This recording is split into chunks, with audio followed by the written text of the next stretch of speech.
जी अल्हम्दुलिल्लाह नहमदुहु व नस्तईनुहु व नस्तगफिरुहु व नुमिनु बिही व नतवक्कलु अलैहि व नऊज़ु बिल्लाहि मिन शुरूरि अंफुसिना वमिन सय्यिआति आमालिना मन यहदिहिल्लाहु फला मुदिल्ल लहु वमन युद्लिल्हु फला हादिय लहु वनशहदु अल्ला इलाहा इल्लल्लाहु वहदहु ला शरीका लहु वनशहदु अन्ना सय्यिदना वशफीअना व नबियना व मौलाना मुहम्मदन अब्दुहु व रसूलुहु अरसलहु बिल हक़्क़ि बशीरा व नज़ीरा व दागियन इलल्लाहि बिइज़्निहि व सिराजम मुनीरा अम्मा बअदु फ़क़द क़ालल्लाहु तआला फ़ी कलामिहिल मजीद व फ़ुरक़ानिहिल हमीद फ़अऊज़ु बिल्लाहि मिनश शैतानिर रजीम बिस्मिल्लाहिर रहमानिर रहीम अल क़ारिअतु मल क़ारिअ वमा अदराका मल क़ारिअ यौमा यकूनुन नासु कल फ़राशिल मबसूस व तकूनुल जिबालु कल गिहनिल मंफूस फ़अम्मा मन सक़ुलत मवाज़ीनुहु फ़हुव फ़ी ईशतिर राज़ियह व अम्मा मन ख़फ़्फ़त मवाज़ीनुहु फ़उम्मुहु हावियह वमा अदराका मा हिया नारुन हामिया सदक़ल्लाहु मौलानल अज़ीम व सदक़ रसूलुहुन नबियुल करीम बारकल्लाहु लना व लकुम बिल आयाति वज़्ज़िक्रिल हकीम وقال النبي عليه الصلاة والسلام كيف أنعم وصاحب السور قد التقمه وأصغى سمعه وهنى جبهته ينتظر متى يأمر بالنفس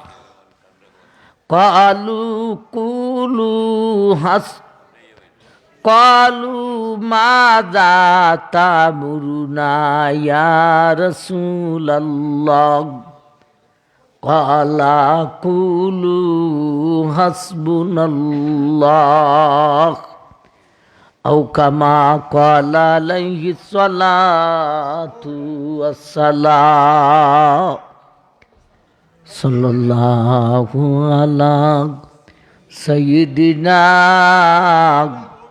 ومولانا محمد وعلى آله وأصحابه وسلم صلى الله على سيدنا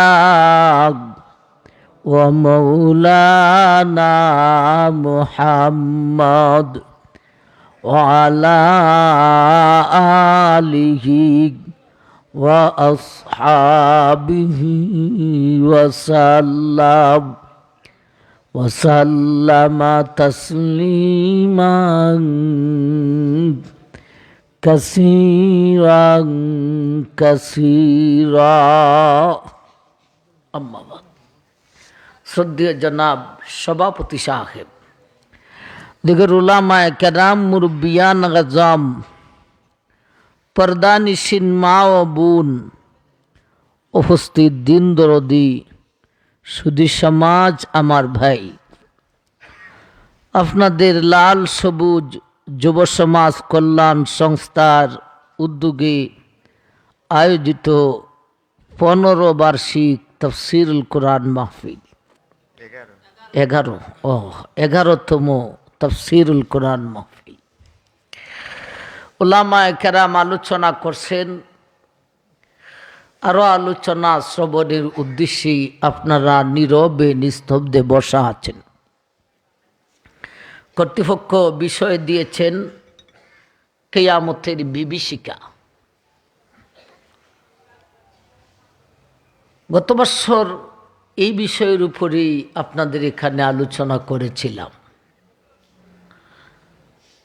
তো গত বছর আলোচনা 20টা এসে গেছিল, যার কারণে সম্পূর্ণ করতে পারি নাই। আমার এগুলি কিচ্ছুই স্মরণ নাই, মানে 20টি যার ছিল এটা স্মরণ আছে।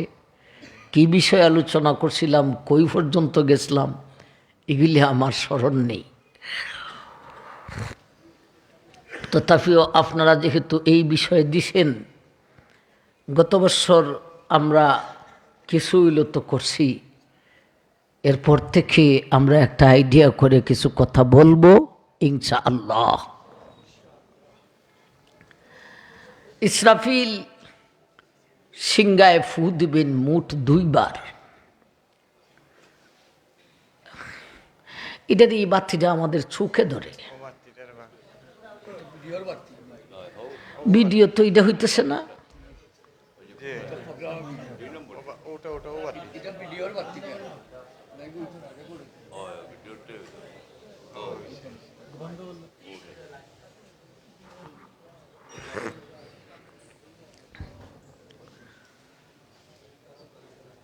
হইবে নি আপনার, না হইতে সমস্যা হবে? আচ্ছা ঠিক আছে। আপনারা মাশাআল্লাহ বসছেন সুন্দর হইয়া, আরেকটু সুন্দর হন না, ফাঁকা জায়গাটি একটু বন্ধ করে বসেন। যারা দাঁড়ানো আছেন মেহেরবানি করে বসে পড়ুন। ফাঁকা জায়গা বন্ধ করলে যারা দাঁড়িয়ে আছেন ওনাদের বসার ব্যবস্থা হবে। মেহেরবানি করে ফাঁকা জায়গা বন্ধ করে বসুন। যারা দাঁড়িয়ে আছেন মেহেরবানি করে বসে পড়ুন। ইসরাফিল সিংহাতে ফু দিবেন মোট দুইবার। প্রথমবারের নাম কোরআন শরীফে আসছে রাজিফা, দ্বিতীয়বারের নাম কোরআন শরীফে আসছে রাজিফা। রাজিফা আর রাদিফা। প্রথমবারের ফুটাও চলবে একটা না ৬টি মাসের সমান, তেমনিভাবে দ্বিতীয়বারের ফুটাও চলবে আরেকটা না ৬টি মাসের সমান। প্রথমবারের ফুতে সৃষ্টি জগৎ ব্যঙ্গে ধ্বংস হবে, আর দ্বিতীয়বারের ফুতে মানুষ কয়বর জগৎ থেকে উইটা হাসরের মাঠে যাবে এবং সেখানে আল্লাহর আদালতের বিচার হবে। প্রথমবারের ফুতে সৃষ্টি জগৎ ব্যঙ্গে ধ্বংস হবে। আমরা সম্ভবত এই আলোচনাতেই ছিলাম। এই আলোচনা জীবনেও শেষ করা যাবে না। সৃষ্টি জগৎ ভেঙ্গে কিভাবে পড়বে, সৃষ্টি জগতের নাম বলেই তো শেষ করা যায় না। সিঙ্গার ফুতে ভেঙ্গে কিভাবে ধ্বংস হবে সেই আলোচনার সময় আছে কোথায়, ঠিক না বেঠিক? তথাপিও কিছু তো বলতে হবে। এজন্যে আমরা সৃষ্টি জগৎকে মৌলিকভাবে কয়েকটা ভাগে ভাগ করে এরপরে এক একটা ভাগ ইসরাফিলের সিঙ্গার ফুতে ভেঙ্গে কিভাবে ধ্বংস হবে আমরা আলোচনা করব ইনশাআল্লাহ। ফার্স্টে আলোচনা করব আমাদের মাথার উপরে আকাশের নিচে সৌরজগৎ, চন্দ্র সূর্য গ্রহ নক্ষত্র কিভাবে ধ্বংস হবে। এরপর আলোচনা করব সমস্ত প্রাণী, মানুষ, জিন, ফিরিস্তা কিভাবে ধ্বংস হবে। এরপরে আলোচনা আসবে সমস্ত ফানি নদী সাগরগুলি কিভাবে ধ্বংস হবে। এরপরে আলোচনা আসবে আল্লাহর বিশাল 7টা জমিন কিভাবে ধ্বংস হবে। এরপরে আলোচনা আসবে আল্লাহর সমস্ত পর্বতমালাগুলি, পাহাড়গুলি কিভাবে ধ্বংস হবে। এরপরে আলোচনা আসবে আল্লাহর বিশাল 7টি আকাশ কিভাবে ধ্বংস হবে। আমার ভাই, এরপরে দ্বিতীয়বারের ফুতে আমরা যাব। এই কয়েকটা কথা বলার পরে সৌরজগৎ কিভাবে ব্যঙ্গে ধ্বংস হবে এই আলোচনা কি গত বছর করছিলাম? সৌরজগৎ কিভাবে ব্যঙ্গে ধ্বংস হবে। সৌরজগৎকে আবার দুই ভাগে ভাগ করেন। এক ভাগে চন্দ্র আর সূর্য, আরেক ভাগে সমস্ত তারকা।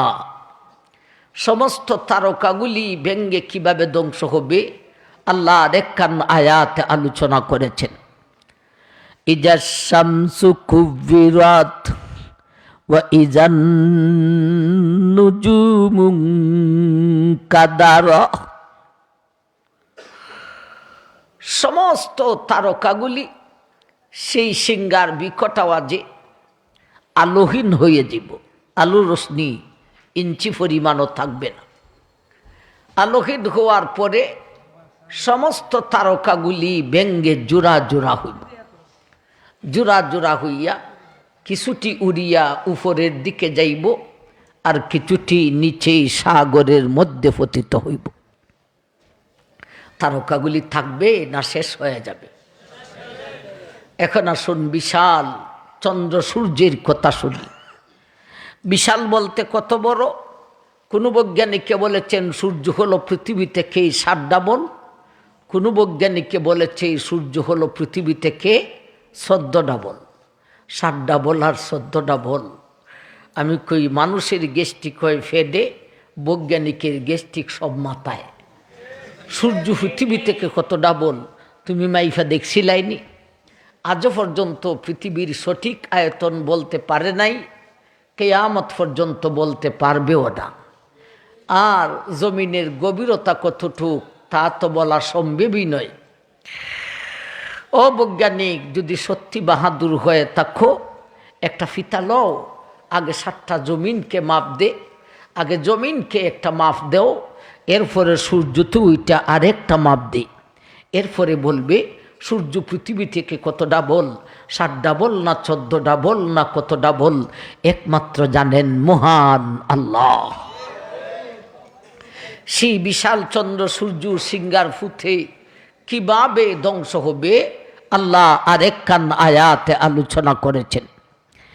ইয়াসআলু আইয়ানা ইয়াউমুল কিয়ামাহ ফাইযা বারিকাল বাসারু ওয়া খাসাফাল কমারু ওয়া জুমিআশ শামসু ওয়াল কমার ইয়াকুলুল ইনসানু ইয়াউমা ইযিন আইনাল মাফার কাল্লা লা ওয়াজাব ইলা রাব্বিকা ইয়াউমা ইযিনিল মুস্তাকা। ও দুনিয়ার মানুষ, আমার ইসরাফিলের সিঙ্গার বিকট আওয়াজে চন্দ্র আর সূর্য দুটাই আলোহীন হইয়া যাইব। দুটার মধ্যে আলো রশ্মি ইঞ্চি পরিমাণও থাকবে না। দিনের 12টা আর রাত্রির 12টা সমান হইয়া যাইব। এই আয়াত প্রসঙ্গে বিশ্বনবী বলেছেন, মায়ার উম্মতরে, চন্দ্র আর সূর্য দুটাই আলোহীন হওয়ার পরে সেই বিকট আওয়াজের কারণে চন্দ্রটা মাঝখানে একটা ফাটল দিয়া 2টি টুকরা হইব, এমনভাবে সূর্যটাও মাঝখানে একটা ফাটল দিয়া 2টি টুকরা হইব। এই 2টা মিলে 4টি টুকরা হইব। নবী বলেন, মায়ার উম্মত, এখানেই শেষ নয় রে, এই 4টি টুকরাকে আল্লাহ দুজখের মধ্যে নিক্ষেপ করিব। ভাই, চন্দ্র সূর্য থাকবে না শেষ হয়ে যাবে? শেষ হয়ে যাবে। চন্দ্র হবে 2 টুকরা, সূর্য হবে 2 টুকরা। এখন আমরা একটা প্রশ্ন ঢুকে গেলাম, ও হুজুর, সেই বিকট আওয়াজে চন্দ্র হবে 2 টুকরা, সূর্য হবে 2 টুকরা, বুঝলাম, টুকরা হবে বুঝলাম, কিন্তু তারে টুকরা কইরা দুজকে দিবে কেন? ওরা আবার কোন গুনাহ করলো? আপনারা কি বলেন? প্রশ্ন জাগেনি না জাগে না? চন্দ্র সূর্যের কোনো গুনাহ আছে? আপনারা কি বলেন? চন্দ্র সূর্যের কোনো গুনাহ আছে? চন্দ্র সূর্য গুনাহ করবে দূরের কথা, চন্দ্র সূর্যের সারা জীবনের 24টি ঘন্টার হিসাব 2খানা আয়াতের মাধ্যমে পাওয়া যায়। হিসাব নিলে দেখা যাবে চন্দ্র সূর্য গুনাহ করবে দূরের কথা, চন্দ্র সূর্য একটা গুনাহ করার জন্যে 1 মিনিট সময়ে অবসরই হতে পারে নাই, সারাক্ষণ আল্লাহর আদেশে নিমিত্ত। একায়াতে আল্লাহ বলেন, ওয়াশ-শামসু তাজরি লিমুস্তাকাররিল লাহা যালিকা তাকদীরুল আজিজিল আলিম ওয়াল কামারা কাদ্দারনাহু মানাজিলা হাত্তা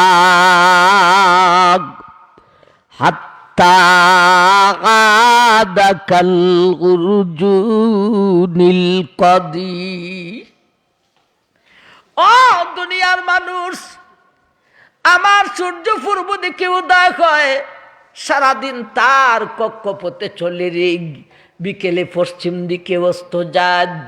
আমার ভাই, সূর্য উঠে সূর্য চলে, সূর্য ডুবে, এটি সূর্যের মন গড়ানি। সূর্য উঠে চলে ডুবে, সূর্যের মন গড়া?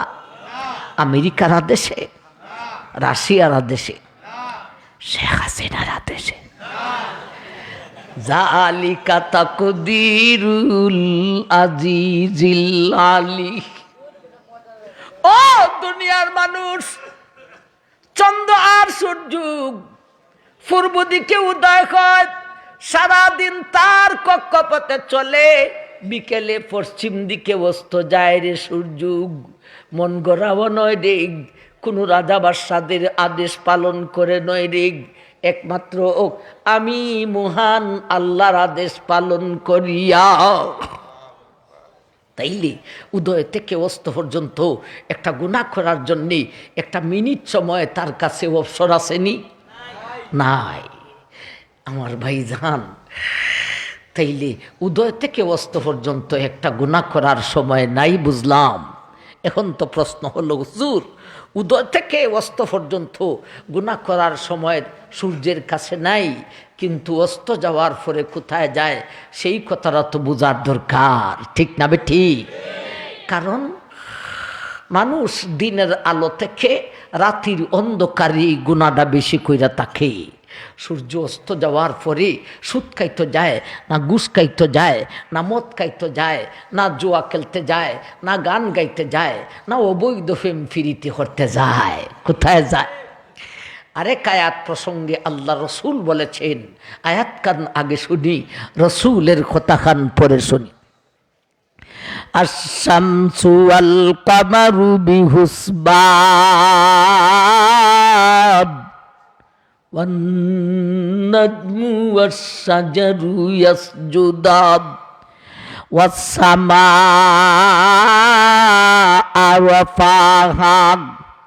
রাফাহা ওয়া ওয়াদাআল মিজান।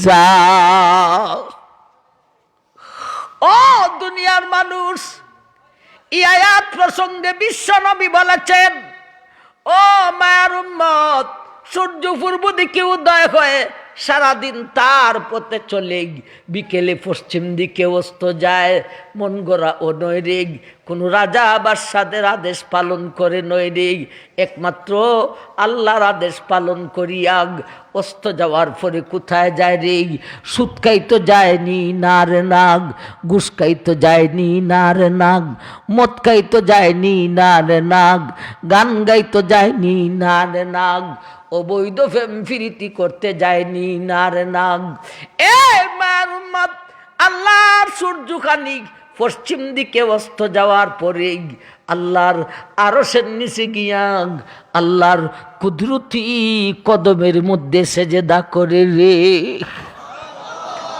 তার সেজদার তসবিহ হলো, ওগো মৌলা, গত দিনের ন্যায় আজকেও আমি পূর্ব দিকে উদয় হব নিনা হব না, গত দিনের ন্যায় আজকেও আমি পূর্ব দিকে উদয় হব নিনা হব না। আল্লাহ তার সেজদাকে কবুল করে, আল্লাহ তার তসবিহকে মঞ্জুর করে, আল্লাহ অনুমতি দেন, বিদায় সূর্য পূর্ব দিকে উদয় হইয়া যা। তাইলে কথা কি ভাইলাম? উদয় থেকে অস্ত, অস্ত থেকে উদয়, 24টি ঘন্টার ভিতরে চন্দ্র সূর্যের কাছে একটা গুনাহ করার জন্যে একটা মিনিট সময় অবসর আসেনি। ও বাইরে, যার জীবনে একটা গুনাহ নাই, ওই বিকট আওয়াজের কারণে ভেঙ্গে টুকরা হবে, বুঝলাম রে, কিন্তু তারে দুজকে দিবে কেন? এ আমা ভাই, প্রশ্ন জাগে নি না জাগে না? আমার ভাই এই প্রশ্নের উত্তর দিয়েছেন এমনভাবে, পৃথিবীর বুকে একদল মানুষ সূর্যের পূজা করে, আছে না নাই? বর্তমানেও আছে না নাই? সংখ্যায় মানুষ থেকে, মুসলমান থেকে কম না আরো বেশি?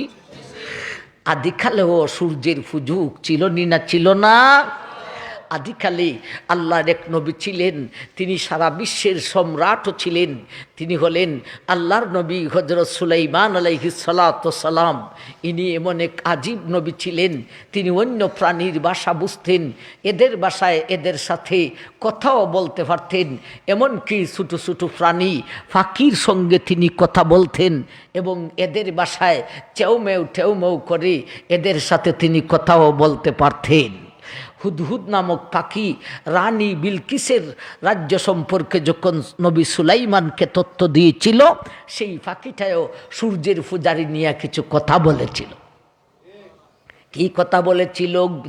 পাখিটায় বলেছিল, ও নবীজি সুলাইমান, ও নবীবর সুলাইমান, এমন একটা দেশ থেকে আসি যে দেশটা সম্পর্কে আপনার কোনো আইডিয়া নেই, দেশটার নাম মাআরিব, চতুর্দিকে বাউন্ডারি, মাঠ ভরা ফসল, বাগান ভরা ফল। ওই দেশের ক্ষমতায় একজন মহিলা, ইনি হলো রানী বিলকিস। নবীজি সুলাইমান, মহিলা ডাক, দেখতে যেমন সুন্দরী তেমনভাবে বড় বুদ্ধিমতী। ও নবীজি সুলাইমান, ওই দেশে জনবল আছে, ধনের বল আছে, অস্ত্রের বল আছে, সেই দেশে কোনো কিছুরই অভাব নেই, কিন্তু এদের মধ্যে মূল জিনিস নাই গো নবীজি, বলতে এদের মধ্যে ঈমান নেই। এরা সূর্যের পূজা করে, সূর্য যখন পূর্ব দিকে উদয় হয় তখনও সূর্যের পূজা করে, সূর্য যখন সোজা মাথার উপরে আসে তখনও সূর্যের পূজা করে, সূর্য যখন পশ্চিম দিকে অস্ত যায় তখনও সূর্যের পূজা করে। আমার ভাই বলুন, সেই আদিকালেও সূর্যের পূজক ছিল না ছিল না? সূর্যের পূজারীদেরকে দেখানোর জন্যে আল্লাহ চন্দ্র সূর্যকে ভেঙ্গে দুজকে দিবেন। পূজারীদেরকে কি দেখাইবেন? এ পূজারীরা, তোমরা যাকে প্রভু মনে করে উপাসনা করো, তোমার জানা মতে প্রভু যেজন, ওরই যদি ভেঙ্গে টুকরা খুঁড়া দিলাইলাম দুজকে, এই জালিমের জালিম তুই যাইবে কোন বেহেশতে? আমার ভাই, এরপরও প্রস্তরা জাগাত থেকে যায়, হুজুর পূজারীদেরকে আল্লাহ দুজকে দিবেন, ভালো কথা, কিন্তু পূজারীদেরকে দেখানোর জন্যে নিষ্পাপ চন্দ্র সূর্যকে দুজকে দিবেন, এটা কেমন ইনসাফ বিচার হইল? প্রস্তরা বাকি থাকেনি না থাকে না? এ প্রশ্নের উত্তর দিয়েছেন এমনভাবে, ওরে পৃথিবীর মানুষ, আমি আল্লাহ তোমাদেরকে সৃষ্টি করতে গিয়া মাটির অংশ বেশি দিয়া সৃষ্টি করেছি। মাটির মানুষ, মাটিতে থাকতে পারো, তোমার কোনো কষ্ট হয় না। তেমনিভাবে পানির মাছকে পানির অংশ বেছে দিয়া সৃষ্টি করেছি, ওরা সারাক্ষণ পানিতে বিচরণ করে, এদের কোনো কষ্ট হয় না। এমনিভাবে চন্দ্র সূর্যকে সৃষ্টি করতে গিয়া আমি আল্লাহ এমনভাবে সৃষ্টি করেছি রে, চন্দ্র সূর্যকে ভেঙ্গে যদিও দুজকে দেওয়া হইব, চন্দ্র সূর্যের ইঞ্চি পরিমাণও কষ্ট হইবে না। এটা হলো আল্লাহর কুদরতি লীলা। এতক্ষণে শোনাইলাম সৌরজগতের কথা, সিঙ্গার ফুতে সৌরজগৎ কি হবে আপনারা শুনলেন। সমস্ত তারকাগুলি ব্যঙ্গে জোড়া জোড়া হইব, জোড়া জোড়া হইয়া কিছুটি উড়িয়া উপরের দিকে যাইব, আর কিছুটি নিচে সাগরের মধ্যে পতিত হইব, আর চন্দ্র সূর্য দুইটা মিলে 7টি টুকরা হইব। এই 4টা টুকরাকে দুজকের মধ্যে নিক্ষেপ করা হইব। এখন আসুন একটু প্রাণীদের কথা শুনি, মানুষ, জিন, ফিরিস্তা। গত বছর বলেছিলাম, তখন বিশ্বের বুকে একজন মুসলমানও থাকবে না, সিংহায় যখন ফু দিবে এর আগেই সমস্ত মুসলমানের মরণ হয়ে যাবে, থাকবে বিশ্বের বুকে শুধু বেঈমান আর বেঈমান। মানুষ খুব বড় ধনী হবে, বিজ্ঞান বহু ঊর্ধ্বে যাবে, পরাশক্তি আফ্রিকায় যাবে। মানুষ জাতি, প্রাণী জাতি, জিন ফিরিস্তা, এদের কি হবে সিঙ্গার ফুটে? আল্লাহ আজকের সূরা কারিয়ার আয়াতেই আলোচনা করেছেন। আল কারিয়াতু মাল কারিয়া ওয়ামা আদরাকা মাল কারিয়া ইয়াউমা ইয়াকুনুন নাসু কাল ফারাশিল মাবসুস। আল্লাহ বলেন, দুনিয়ার মানুষ, আমার ইসরাফিল যে দিন সিংহায় ফু দিবে দেখ, এ দুনিয়ার মানুষ, বিজ্ঞান বহু উঠতে যাবে, মানুষ খুব বড় ধনী হবে, তখন ধনে আর বিজ্ঞানে কোনো কাজ হবে না। সমস্ত বেঈমানের গোষ্ঠী, আল্লাহ বলেন, কাল ফারাশিল মাবসুস, দিশাহারা পাখির ন্যায় দিশা হারাইব। দিশাহারা পাখির ন্যায় দিশা হারাইব। সিংহার ফু শোনা মাত্র দিশা হারাইলিব। আল্লাহ বলেন, দিশাহারা পাখির ন্যায়। দিশাহারা পাখি কি? ঝড় তুফান হইলে পরে, শেষ হইলে বাড়ি থেকে, বাসা থেকে বের হয়ে এইরকম দেখা যায়। এটি আবার ছোটো বাচ্চারা খুব ফলো করে। একটা পাখি জ্বরের আঘাতে দিশা হারাইয়া গাছের ডালে যে বসে সে কম্পমান। পাখির দুই অবস্থা, একটা হলো বসা আর একটা হলো উড়ু দিয়ে যাওয়া। বসতে যখন দিশা পায় না, উড়ু দিয়ে যেতে চায়, যেতেও পারে না, ফুইরা যায়। ছেলেরা দৌড়াইয়া দৌড়া লায়, ঠেঙ্গের মধ্যে সুতলি দিয়ে বাইদা লায়, করেনি না করে না। সেই পাখির সঙ্গে মৌলাগ তুলনা দিয়া বুঝাইছেন কালফারাশিল মাবসুস। দুনিয়ার মানুষ যেমন ভাবে দিশাহারা পাখি, দিশা হারাইলাম, তেমন ভাবে আমার সিঙ্গার ফুতে সারা বিশ্বের বেঈমানের গোষ্ঠী দিশাহারা পাখির ন্যায় দিশা হারাইব। গড়েতেও দিশা নাই, বাঘিরেও দিশা নাই, দাঁড়াইতেও দিশা নাই, বসতেও দিশা নাই, ঘুমাইতেও দিশা নাই। বাচ্চারা দৌড়াইবে বাবার কাছে, যে দেখবে আমি যেমন দিশেহারা আমার বাবা আরো বড় দিশেহারা। মহিলারা দৌড়াইব তার স্বামীর কাছে, যে দেখবে আমি যেমন দিশেহারা আমার জামাই বাবু আরো বড় দিশেহারা। লোকজন দৌড়াইবে, কোথায় মেম্বার, কোথায় চেয়ারম্যান, কোথায় কমিশনার, কোথায় মেয়র, কোথায় এমপি, কোথায় মন্ত্রী। আমার ভাগ্যারে যায় দেখবে আমি যেমন দিশেহারা আমার এমপি মন্ত্রী নি আরো বড় দিশেহারা। আল্লাহ সেই কথাটাই বলেন কালফারাশিল মাবসুস। মানুষ তখন দিশাহারা পাখির ন্যায় দিশাহারাইব। একটুখানি দিশা তাদের মনে মনে থাকবে। এইটা কোনটা?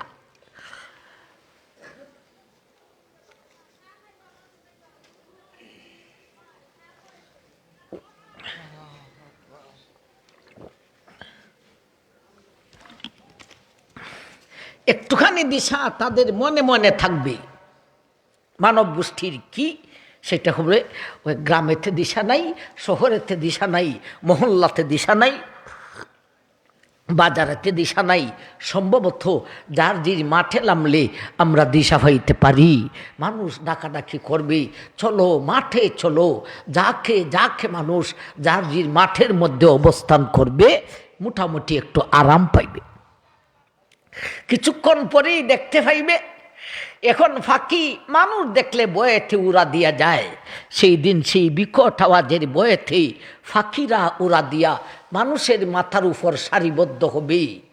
এরপরে দেখতে পাইবে অন্যান্য প্রাণী, হাঁস মুরগি, কীট পতঙ্গ, সাপ বিচ্ছু, বাঘ ভাল্লুক, গরু বকরি, ভেড়া গড় থেকে জংলা থেকে ছিদ্র থেকে বের হয়ে মানুষের চতুর্দিকে সারিবদ্ধ হবে। মানুষ মধ্যখানে, উপরে পাখি আর পাখি, চতুর্দিকে অন্য প্রাণী আর প্রাণী। এইভাবে মানুষ দাঁড়াবে, মোটামুটি একটু আরামে দাঁড়াবে। কিছুক্ষণ পরে হঠাৎ করে দেখতে পাইবে মাঠের মাটির মধ্যে বিপদ আরো শক্ত আকারে দাঁড়াচ্ছে। কি বিপদ? আল্লাহ সূরা জিলজালে আলোচনা করেছেন, ইজা জুলজিলাতিল আরদু জিলজালাহা ওয়া আখরাজাতিল আরদু আসকালাহা وقال الإنسان ما لها يومئذ تحدث أخبارها بأن ربك أوحى لها। ও দুনিয়ার মানুষ, এবারে মানব গোষ্ঠী দেখতে পাইবেন মাটির মধ্যে ভূমিকম্পন শুরু হয়েছে। এমন ভূমিকম্পন দুনিয়া সৃষ্টি লগ্ন থেকে নিয়ে কোনোদিন দেখা দেয় নাই। যেই ভূমিকম্পনের কারণে মাঠের মাটি বড় বড় ফাটল দিবে রে। এই ফাটল দিয়া মাটির নিচের সম্পদ সব উপরে উঠা শুরু হইব। আল্লাহ বলেন সেই দিন মানুষ মাঠের মাটির সঙ্গে কথা বলিব। মাঠের মাটি মানুষের বাসায় মানুষের সঙ্গে কথা বলিব। মাটির জবান খুলে যাবে, মাটি মানুষের সঙ্গে কথা বলবে। কি কথা বলা বলি হবে? এর ব্যাখ্যায় নবীজি বলেছেন, মানুষ বলবে ওরে মাঠের মাটি তোমার আবার কি হয়ে গেল? গ্রাম সারিয়া, শহর সারিয়া, মহল্লা সারিয়া, বাজার সারিয়া তোমার মধ্যে দাঁড়াইলাম, তুমি কেন ফাটিয়া যাইতেছ? তোমার নিচের সম্পদ কেন উপরে উঠাইতেছ? যেই এলাকার মানুষ সেই এলাকার মানুষের বাসায় মাটি মানুষের বাসায় কথা বলতে থাকবে। মাটি বলবে, এ জালিম, আমার সঙ্গে তুই কথা বলাস, তোর কি লজ্জা লাগে না? তোর কি ভয় লাগে না? আমার মধ্যে দাঁড়িয়ে তুই কোন গুনাহ করেছিলি? আমার মধ্যে বসিয়া তুই কোন গুনাহ করেছিলি? আমার মধ্যে ঘুমিয়ে ঘুমিয়ে তুমি কোন গুনাহ করেছিলে গো? তোমার কি স্মরণ নাই? এ মানুষ নামক জালিম, আমি মাটি, তোর গুনার কারণে ফাটিয়া খান কা। আমার ভাই, মাটি কথা বলবে। মাটি কইবে, মানুষ হে বেঈমানের গোষ্ঠী, তোদের গুনাহ আমি আর সহ্য করতে পারি না, বিদায় ফাটিয়া কান খান হইতেছে। এর কিছুক্ষণ পরেই আল্লাহ আজরাইলকে নির্দেশ করে দিবেন, আজরাইল দ্রুত গতিতে তুমি তোমার অভিযান চালাও। মানুষের চোখের সামনেই মানুষই দেখতে পাইবে। কিছুক্ষণ পরেই মানুষের মাথার উপরের সমস্ত ফাঁকির মরণ হয়ে যাবে। এর কিছুক্ষণ পরে মানুষের চতুর্দিকে অন্য সমস্ত প্রাণীর মরণ হয়ে যাবে। এর কিছুক্ষণ পরে সমস্ত জিন জাতির মরণ হবে। এর কিছুক্ষণ পরে সমস্ত মানবের মরণ হয়ে যাবে। একটা বাহাদুর আর জমিনের উপর থাকতে পারবে না। সুবহানাল্লাহ কইতেন না? না সিলেটের মানুষ থাকবো? তাইলে সুবহানাল্লাহ বলেন না কেন? কেউ থাকবে না, সমস্ত মানবের মরণ হয়ে যাবে। থাকবে শুধু ফিরিস্তার দল। আজরাইল আল্লাহর দরবারে ওইটা রিপোর্ট শোনাইব। কি রিপোর্ট? আজরাইল বলবে, মৌলা রে, আমারে যেই দায়িত্ব দিয়েছিলেন এই দায়িত্ব পুরাপুরি পালন করেছি। আকাশের ঊর্ধ্ব থেকে নিয়ে সাত জমিনের নিচ পর্যন্ত যত প্রাণী আছে রে, সমস্ত প্রাণীর প্রাণকে কবজ করে দিয়েছি, শুধু ফিরিস্তা জাতি সারাগ। আল্লাহ বলবেন, এ মালাকুল মউত আজরাইল, এবারে তোমার প্রতি নির্দেশ। তুমি সকল চারজন বড় ফিরিস্তা, ইসরাফিল, মিকাইল, জিব্রাইল আর তুমি আজরাইল সারাগ, সমস্ত ফিরিস্তাদের জান বাকির করে আসরিক। আল্লাহর আদেশে আজরাইল চারজনকে ব্যতি রেখে সমস্ত ফিরিস্তাদের জান বাকির করে আল্লাহর দরবারও হাজরা দিয়ে বলবে, মৌলা রে, এইবারে আমরা বড় চারজন ফিরিস্তা সারাগ, আর কোনো ফিরিস্তাও নাই। আল্লাহ বলবেন, আজরাইল, এবারে তোমার প্রতি নির্দেশ। তুমি সারা বাকি তিনজন ফিরিস্তা, ইসরাফিল, মিকাইল, জিব্রাইলেরও জান বাকির করে আসরে। আমার ভাই, আল্লাহর আদেশে আজরাইল, ইসরাফিল, মিকাইল, জিব্রাইলেরও জান বাকির করে আল্লাহর দরবারও হাজিরা দিয়ে বলবে, এ মৌলা, এইবারে তুমি আল্লাহ আর আমি আজরাইল ছাড়া জগতে আর কিছুই না।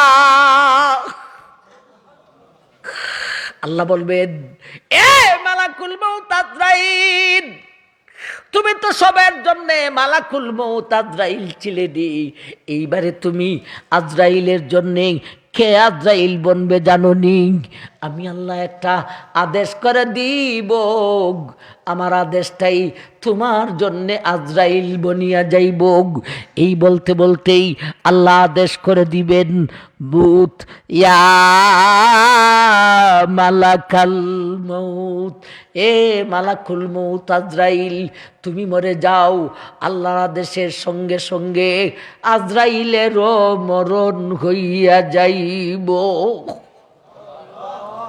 মৌতের ডাইরেক্টর স্বয়ং আজরাইল পর্যন্ত শেষ। দুই জাতীয় সৃষ্টি জগতের কথা হইলাম, সৌরজগৎ, প্রাণী জগৎ। এখন আসুন একটু ফানির কথা শুনি। সিলেটের সুরমা, কুশিয়ারা, বাংলার মেঘনা, যমুনা, পদ্ম নদী, সঙ্গ নদী, কুহতাক্ষ নদী, বুড়িগঙ্গা নদী, তিতাস নদী, ব্রহ্মপুত্র নদী, আটলান্টিক মহাসাগর, আরব সাগর, ভারত সাগর, বঙ্গোপসাগর, ফেনাং সাগর, তিব্রিস্তানের তিবিরিয়া উপসাগর, এক কথায় সমস্ত নদী সাগরগুলি কি হবে আল্লাহ আরেকখান আয়াতে আলোচনা করেছেন।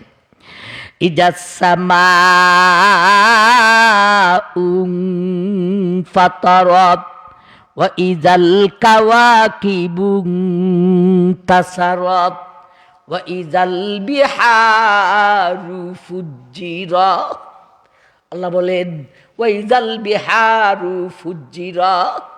ও দুনিয়ার মানুষ, আমার ইসরাফিলের সিংহার বিকট আওয়াজে ওয়াইদাল বিহারু ফুজ্জিরাত, বিহারের অর্থ হলো সাগর, ফুজ্জিরাতের অর্থ হইল উতলানো। সমস্ত পানি উতলানো শুরু হইবে রে। উতলাইতে উতলাইতে পুকুরের পানি বিলে যাইব, বিলের পানি খালে যাইব, খালের পানি নদীতে যাইব, নদীর পানি সাগরে যাইব। ওই দিন নদী আর সাগরের মাঝখানে কোনো বাদ থাকবে না রে।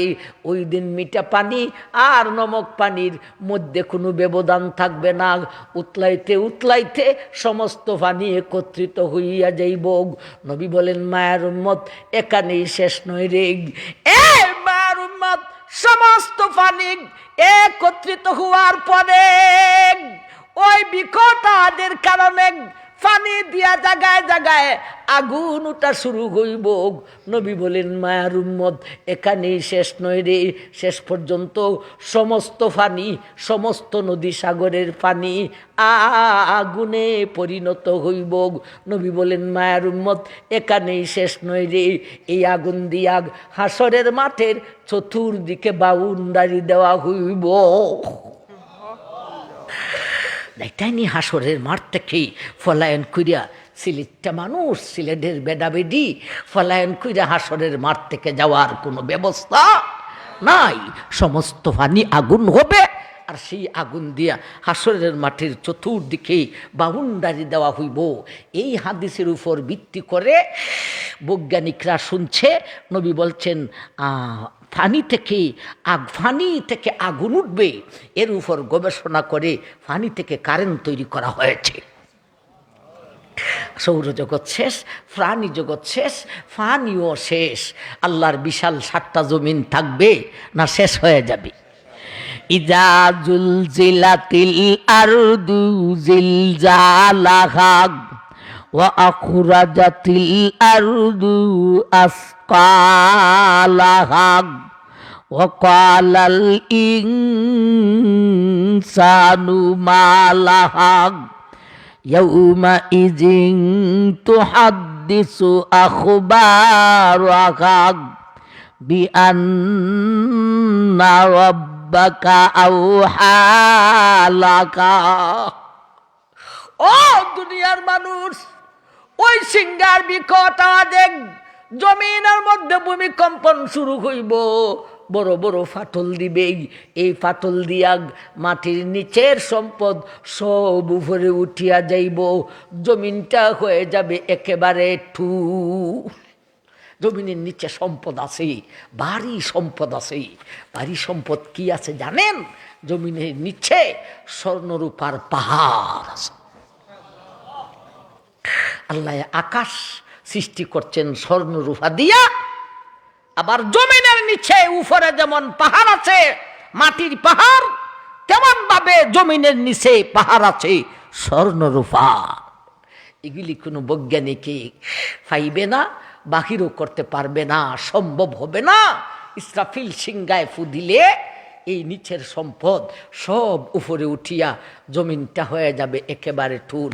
কলসও যদি ফানি থাকে, কলসটা কত ভারী থাকে। এলেমেনের কলস যদি ফানি না থাকে, আমার কাইনা আঙ্গুলটা ধাক্কা দিলেও কয়েকটা গড়ি মাইরা দিব, কয়েক ঠিক নাবে ঠিক।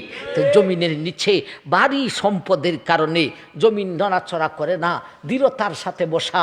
আল্লাহ জমিনকে দৃঢ়তার সাথে রাখার জন্যে কত কল্পনা করে জমিনকে কি হেকমতে সৃষ্টি করেছেন। আর আল্লাহরই জমিনে দাঁড়াইয়ে নাস্তিকরা আল্লাহর বিরুদ্ধে কথা বলে। আমার ভাই, জমিনের নিচের সম্পদ যখন উপরে উঠে যাইব, জমিনটা হয়ে যাবে একেবারে ঠুল শূন্য, হালকা পাতলা, আর সিঙ্গার ফু হবে আরো বিকট, যার কারণে 7টা জমিন একেবারে অস্তিত্ব হারা হইব। জমিন থাকবে না শেষ হয়ে যাবে? এখন একটু পাহাড়ের কথা শুনি আমার বাগ। একায়েত আল্লাহ বলেন, ইয়াউমা তামুরুস সামাউ মাউরাগ ওয়া তাসিরুল জিবালু সাইরা। আল্লাহ বলেন, ও দুনিয়ার মানুষ, ইয়াউমা তামুরুস সামাউ মাউরাগ ওয়া তাসিরুল জিবালু সাইরা। শক্ত মাটির পাহাড় সেই বিকট আওয়াজের কারণে, আওয়াজটা যখন লাগবে দেখ, শক্ত মাটির পাহাড় চলা শুরু করিব, আস্তে আস্তে চলতে থাকবে। ইয়াউমা ইয়াউমা তামুরুস সামাউ মাউরাগ ওয়া তাসিরুল জিবালু সাইরাগ। জিবালের অর্থ পাহাড়, সাইরার অর্থ হইল চলা। পাহাড়গুলি আস্তে আস্তে চলতে শুরু করব। আর একায়েতে বলেন, ফাইজান নুজুমু তুমিসাত ওয়া ইজাস সামাউ ফুরিজাত ওয়া ইজাল জিবালু নুসিফাত। এইবার আল্লাহ বলেন, পাহাড়গুলি দৌড়া শুরু করিয়া দিব। পাহাড় প্রথমে আস্তে আস্তে চলবে রে, এরপরে দৌড়বে রে, এরপরে কি হইব? আরে কায়েতে বলেন, ওয়াতারাল জিবালাগ তাহসাবুহা জামিদাতাম ওয়া হিয়া তামুরু মাররাস সাহাব সুন্নাল্লাহিল্লাতী আতকানা কুল্লা শাই। আল্লাহ বলেন, পাহাড় প্রথমে চলবে রে, এরপরে আস্তে আস্তে দৌড়বে রে, এরপরে দৌড়নের গতি দ্রুত গতিতে দৌড়বে রে। কেমন দ্রুত গতিতে? আকাশের নিচে আবর সাজ মেঘমালা যেই দ্রুত গতিতে দৌড়ে রে, পাহাড়গুলি সেই দ্রুত গতিতে দৌড়া শুরু হইব। এরপরে কি হইব?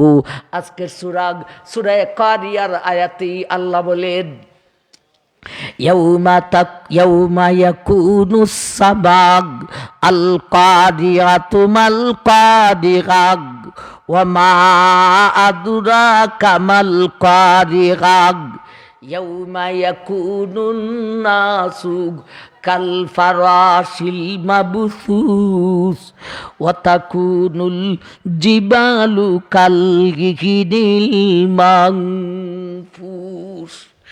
এবারে পাহাড় ভেঙ্গে যাইব রে। প্রথমে দৌড়বে, এরপরে প্রথমে চলবে, এরপরে আস্তে আস্তে দৌড়বে, এরপরে দ্রুত গতিতে দৌড়বে, এরপরে ভেঙ্গে পড়বে। ভেঙ্গে পড়ব যে কত বড় টুকরা হবে রে। আল্লাহ সূরা কারিয়ার আয়াতে বলেন, কাল ফারাশ কাল ইহিনিল মাংফুস। ইখনে মাংফুসের মতো হইব। ইহনে মাংফুস কি ভাই? তুলা দুনতে থাকে, তুলার ঘরে যে লেপ বানায়, জাজিম বানায়, তুলারে দুনলে দুনিত তুলা উপরের দিকে উড়ে নি না উড়ে না? এটারে আল্লাহর ভাষায় বলেছেন কাল ইহনিল মাংফুস। দুনিত তুলার ন্যায় পাহাড়গুলি জোড়া জোড়া হইয়া উড়া শুরু হইব। দুনিত তুলার ন্যায় জোড়া জোড়া হইয়া উঠতে থাকবে। এরপরে কি হবে? আরেক খায়াতে এরপরে কি হবে? আরেক খায়াতে আল্লাহ বলেন, ওয়াবুসাতিল জিবালু বাসাগ ফাকানাত হাবাআম মুমবাসা। ও দুনিয়ার মানুষ, এরপরে তুলার ন্যায় থাকবে না, মাটির দুলা কণার ন্যায় হইব। এরপরে কি হইবে রে? আরে কায়াতে আল্লাহ বলেন, ও সুইগিরাতিল জিবালু ফাকানাত সারাবাগ। একেবারে লাস্টে সারাবা হইব রে, বলতে মাটির দুলা কণার ন্যায় আর থাকবে না, সারাবা হয়ে যাবে। সারাবা কি? আরবিতে কোরআনের ভাষায় বলেছেন সারাবা। এটার শুদ্ধ বাংলা হলো মরিচিকা। বাবা, এটা হলো সাহিত্যিক বাংলা। কবিদের বাংলা মরিচিকা, এটা তো আরবিটার থেকে কম না, কঠিন।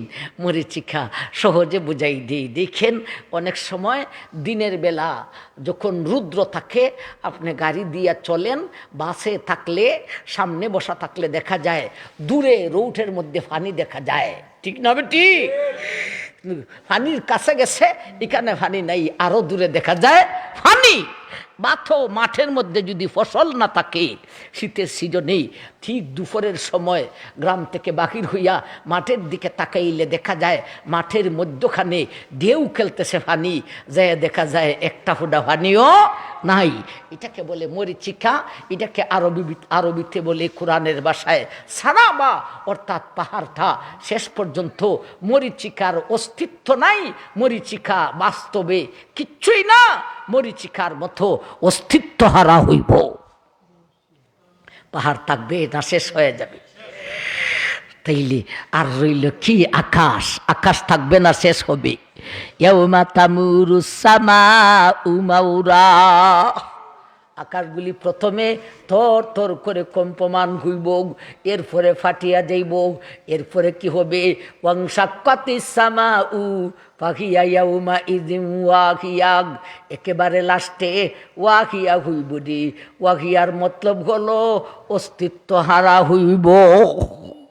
একেবারে লাঠি আকাশগুলিও অস্তিত্ব হারা হইব।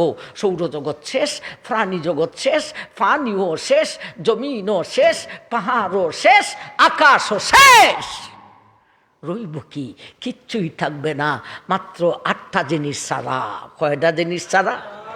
8টা জিনিস। দেখা যাক এর মধ্যে আমি নি থাকি। কয়টা জিনিস থাকবে? 8টা থাকবেন আপনারা, আমরা সবাই থাকবো, কিন্তু দেহটা থাকবে না। 8টা জিনিস কি? আরশ, কুরসি, লৌহ কলম, বেহেশত, দুজক, ইসরাফিলের সিংহা। এই হলো 7টা। আরেকটা হলো আপনি আমার ভিতরে যে প্রাণ পাখি আছে, আমাদের জান, আমাদের রু, এটি ধ্বংস হবে না, রুটা থাকবে। রুকে রাইখে দেবেন একটা স্থানের মধ্যে বেহুশ করিয়া। দেখেন রুইটা কেমন জিনিস, কি দিয়া সৃষ্টি করেছে বৈজ্ঞানিক, এত কিছু আবিষ্কার করলো, কিন্তু নিজের জানটা যে তোমার ভিতরে বৈজ্ঞানিক, এই জানটা কি দিয়ে আবিষ্কার হইল সেইটা তো এখনো তুমি বলতে পারো নাই, পারবেও না। আল্লাহ বলেন কুলির রূহু মিন আমরি রাব্বি, এটা মাত্র একটা আদেশ। এই শক্ত মাটির পাহাড় ভেঙ্গে জোড়া জোড়া হবে, কিন্তু রু ধ্বংস হবে না, রু থাইকে দিব। এই 8টা জিনিস ছাড়া আর কিচ্ছুই থাকবে না। এরপরে 40 যাবে, 40-এর পরে নতুন কইরা সৃষ্টি জগৎ আল্লাহ আবার সৃষ্টি করবেন। 40-এর পরে মানে কি? 40 মিনিট না সেকেন্ড না ঘন্টা না দিন না রাতি না সপ্তাহ না বৎসর না মাস না বৎসর না 40 শত বৎসর না 40,000 না 40 লক্ষ না 40 কোটি বৎসর, কত 40-এর পরে আবার নতুন করে সৃষ্টি জগৎ সৃষ্টি করবেন। আল্লাহ রসুল বলেছেন আল্লাহ আমাকে শুধু 40 জানাইছেন, 40-এর বিস্তারিত জানান নাই। আল্লাহর নবীগণকে যতটুক জানান আল্লাহর নবীগণ এতটুকুই জানেন, এর চাইতে বেশি নয়। এটাই হলো আমরা আহলে সুন্নাত ওয়াল জামাতের আকীদা, বিশ্বাস। 40-এর পরে আল্লাহ নতুন করে সৃষ্টি জগৎ আবার সৃষ্টি করবেন। ফার্স্টে সৃষ্টি করবেন একটা আকাশ। এখন তো 7টি আকাশ আছে, তখন সৃষ্টি হবে মাত্র একটা আকাশ। এখন 7টি আকাশ আছে, প্রতিটি আকাশে গেট আছে, গেট প্রহরী ফিরিস্তা আছে, এগুলি কিচ্ছুই থাকবে না। একটা আকাশ সৃষ্টি করবেন, এই আকাশে কোনো গেট হবে না, গেট প্রহরী তো প্রয়োজনেই নেই, যেহেতু গেটই নেই। এরপরে আল্লাহ আবর মেঘমালাকে সৃষ্টি করে আকাশের উপর ঠিকানা দিবেন। এরপরে আল্লাহ ইসরাফিল, মিকাইল, জিব্রাইল, আজরাইল সহ সমস্ত ফিরিস্তাকে সৃষ্টি করে আকাশের উপর ঠিকানা দিবেন। এরপরে আল্লাহ নতুন করে একটা সূর্য সৃষ্টি করবেন। এখনের সূর্য থেকে তখনের সূর্যের পাওয়ার হবে আরও 70 গুণ বেশি, অথচ এখনের সূর্যটা 9 কোটি 30 লক্ষ মাইল ঊর্ধ্বে, আর তখনের সেই পাওয়ারের পাহাড়ের ওয়ালা সূর্যটা হাসরের মাঠ থেকে সর্বোচ্চ 1 মাইল ঊর্ধ্বে হইব এমন একটা সূর্য সৃষ্টি করবেন। এরপরে আল্লাহ একটা জমিন সৃষ্টি করবেন। এখন 7টা জমিন আছে, ঠিক না বে ঠিক? এই 7 জমিনের কোনো অস্তিত্ব থাকবে না। আল্লাহ একটা নতুন করে একটা জমিন সৃষ্টি করবেন। লা তারা ফিহা ইওয়াজাম ওয়ালা আমথা। নতুন জমিনে উঁচা নিচা হবে না, অর্থাৎ পাহাড় থাকবে না, নদী সাগর থাকবে না, সমতল হবে নতুন জমিন। এরপরে আল্লাহ নতুন জমিন সৃষ্টি করার পরে নতুন জমিনে মাটির নিচে যারে যেখান থেকে উঠানো আল্লাহর উদ্দেশ্য, সোজা করে মাটির নিচে নতুন একটা দেহ সৃষ্টি করে রাখবে।